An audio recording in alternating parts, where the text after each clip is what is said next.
लखनऊ विकास प्राधिकरण ने यजदान बिल्डर की अन्य बिल्डिंग्स को चिन्हित करने का काम शुरू कर दिया है और अब तक लगभग आधा दर्जन यजदान बिल्डर्स के नक्शे ढूंढे भी जा चुके हैं। सूत्रों की माने तो इनमें से 2 से 3 नक्शे पास है, जबकि इतने ही नक्शे निरस्त भी किए गए हैं।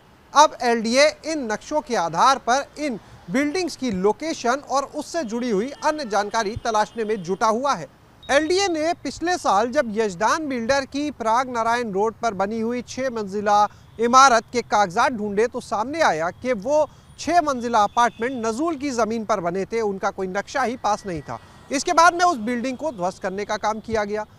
हाल ही में वजीर हसन रोड पर भी यजदान बिल्डर के ही अलाया अपार्टमेंट ताश के पत्ते की तरह बिखर गए, ढेर हो गए और जब इससे जुड़े हुए कागजात खंगाले गए तो सामने आया कि इस बिल्डिंग का भी कोई नक्शा पास नहीं था।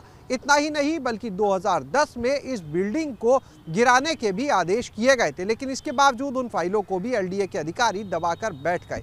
ऐसे में सबसे बड़ा सवाल ये उठता है कि आखिर एलडीए में किसकी शह पर ये इमारतें बनवाई गई, क्योंकि ये दोनों बहुमंजिला इमारतें कोई रातों रात नहीं बन गई थी, बल्कि इनमें महीनों का, सालों का वक्त लगा। उसके बाद यहाँ पर लोगों ने, अगर वजीर हसन वाली रोड पर जो अपार्टमेंट की बात करें, रहना भी शुरू कर दिया था।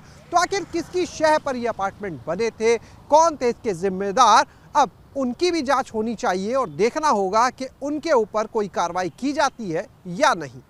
कैमरा सहयोगी हरिओम के साथ शैलेश अरोरा, एबीपी गंगा, लखनऊ।